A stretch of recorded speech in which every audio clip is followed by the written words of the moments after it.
तो देखिए, नेटो में शामिल कई देशों को अंदेशा है कि अगर वो यूक्रेन को हथियार देते हैं तो पुतिन तीसरे विश्व युद्ध की शुरुआत कर सकते हैं। वहीं अमेरिका के एक टॉप जनरल पहले ही कह चुके हैं कि साल 2023 में रूस को यूक्रेन में हराना बेहद मुश्किल होगा। और ऐसे में यूक्रेन की मदद पर अब नेटो देशों में मतभेद आमने सामने आने लगे हैं। ये रिपोर्ट देखिए और समझिए कैसे।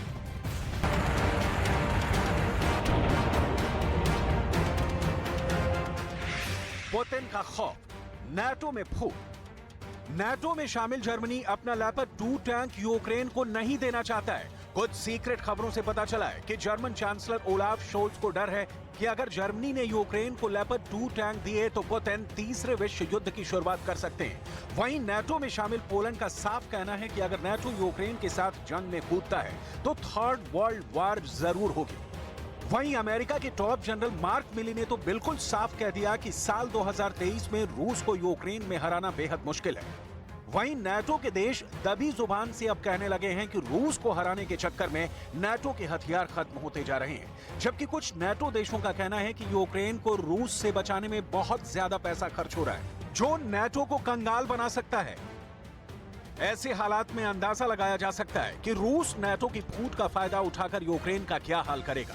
अभी पुतिन के रूस ने दोबारा से बखमुत में भयानक जंग शुरू कर दी है। हालात ये हो गए हैं कि यूक्रेन के सैनिक बेहद कम और पुराने हथियारों से रूस का मुकाबला कर रहे हैं। रूस के टैंक गांव, कस्बे और शहरों की धज्जियां उड़ा रहे हैं। इधर पुतिन ने साफ कह दिया है कि मैं गारंटी देता हूं कि जंग रूस ही जीतेगा।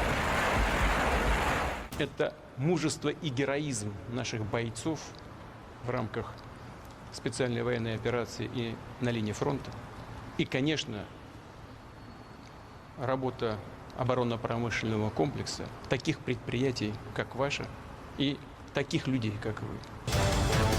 सोलेदार पर रूस का कब्जा हो चुका है। कीव पर बड़े हमले की तैयारी से पहले रूस ने अब बखमुत में अगले 24 घंटे में कब्जा करने का ऐलान किया है। बखमुत पर कब्जा करने के लिए रूस ने सोलेदार पर हमले का फॉर्मूला फिर से इस्तेमाल करना शुरू कर दिया है। सोलेदार में एक दिन में ही 91 बार जमीन, आकाश और समंदर से भयानक हमले किए गए थे। ठीक इसी तरह से अब रूस ने बखमुत पर कब्जा करने के लिए भयानक हमले शुरू कर दिए हैं। कुछ रिपोर्ट के मुताबिक बखमुत पर रूस टैंकों से घेराबंदी कर चुका है, जबकि पैदल सेना एक-एक सड़क, चौराहे और गली को ब्लॉक करती जा रही है। खबरों के मुताबिक रूस ने यूक्रेनी सैनिकों को बखमुत के बाहरी इलाके में घेरना शुरू कर दिया है। बखमुत के साथ साथ रूस पिछले 24 घंटे में और कहां-कहां भयानक हमले कर रहा है, जरा ये भी जान लीजिए। बखमुत टू ज़ैपोरिज़िया तक हमले। नवंबर के अंत तक रूसी सेना बखमुत के दक्षिणी मोर्चे पर आगे बढ़ गई थी। शहर के दक्षिण पश्चिम में 15 किलोमीटर दूर एक गांव ओज़ेरेवनिविका पर कब्जा किया था। सोलेदार से बखमुत 15 किलोमीटर दूर है, लेकिन पिछले 24 घंटे के अंदर रूस बखमुत से सिर्फ 5 किलोमीटर दूर रह गया है। रूस की फौज ने ताबड़तोड़ हमलों से बखमुत के पास क्विलश्वेका गांव पर कब्जा कर लिया है। रूस के खौफ का आलम यह है कि 70,000 की आबादी वाले बखमुत में सिर्फ 2,000 लोग बचे हैं, जो या तो घायल हैं, बूढ़े हैं या जिनके पास भागने का कोई जरिया नहीं है। इसके अलावा रूसी सेना ने खेरसोन, ज़ैपोरिज़िया,